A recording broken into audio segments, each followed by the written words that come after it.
Hope everybody's doing well. We're about 6:45 here this evening. Quiet weather, mild temps. I feel like I got to put my chair down. Oh, that looks better. All right, I can live more with that. I always got to, get the shot just right. All right, let's have some fun here. I love building fun graphics, so let's start off with this one. Days since.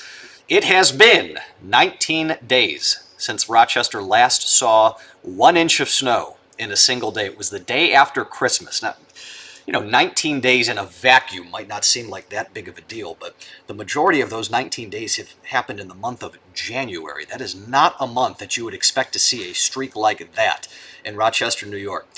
Then we have the real fun graphic. All right, so if you already watched us at 6 o'clock, you know the answer to this, but any guesses here how long it has been since we had the last 3-inch snow? Not even a big number like a foot or a half a foot, just a 3-inch snow.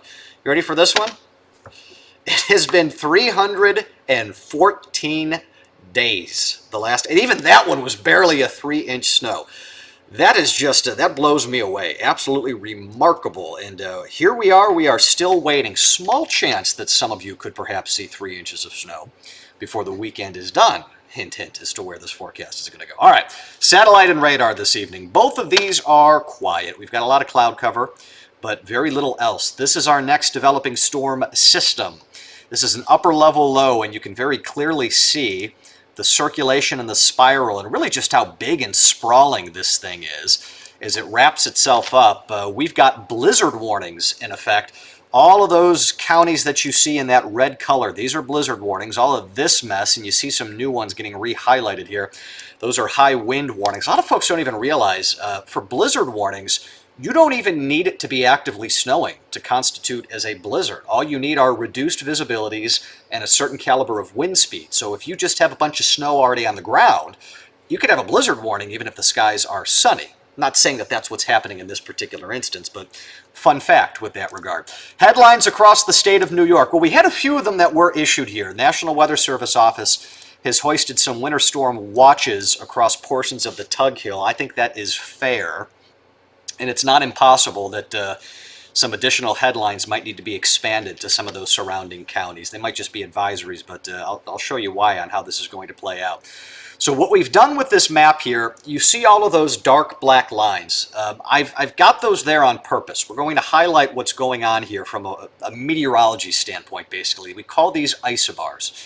And what we're looking at is where the low is and what it's going to do. So check this out. Next 24 hours, we've got this big, strong low. It's going to shrink. It's going to weaken. It's going to die out. And the reason it's doing that is it is giving up some of its energy to what will be secondary development that jumps across the Appalachian Mountains, and you end up, as that one goes bye-bye, you say hello to new redevelopment that gets going on the other side. So situations like this here in Western New York, it's always a tap dance because you could get some precip from the dying one, and then you could get some precip from the strengthening one. But there are times where between those two, you end up getting completely missed because you never get them at their peak. You get both of them in either the the faded kind of stages of that. And that's the mode that we're in going into the weekend, trying to figure out how much do we worry about with this one. How much do we worry about with this one? Are we going to talk accumulations between the two of them? And we probably will, especially across higher elevations. Future view into the night tonight and through the day tomorrow. Nothing bad will happen. It's going to be quiet, mostly cloudy. We're back in the 40s tomorrow.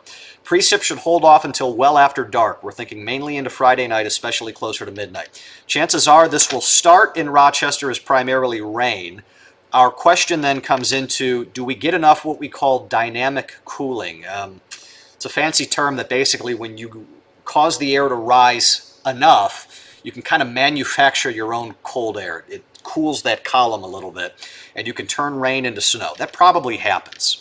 But even with that, very marginally cold temperatures, borderline.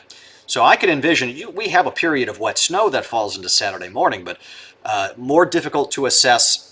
Will it actually stick at 33 degrees? That's where you understand the higher elevations have a better chance out of that. We should then go the rest of the day, Saturday, pretty quiet. We get in on a little dry slot here. On the backside, we will eventually start triggering some wraparound moisture, and that could give you a little bit more snow too. Our own in-house model in terms of how much snow should be on the ground by Saturday morning, boy, these numbers have been all over the place. all I really want to cling to at this point would be the higher up you are and the farther south of Rochester you are, the better chance you've got to wake up to something. But I'll caution you with this, the boom-bust potential out of this is really out there. There's a lot of ways that this can surprise with these upper-level lows. And because the snow is going to be so heavy and wet and clingy, you could wake up in a few spots Saturday morning to a genuine winter wonderland where it just, it coats everything. That's the kind of snow it would be. And then we look ahead to Sunday. There could be some wraparound lake enhancement, especially into Sunday morning. But we'll take this a step at a time. General notion as we go into next week will be for that cooler air to win out. We've got high temperatures around the freezing mark with lows in the 20s. I'm back at 9:30, Facebook Live, back on air at 11.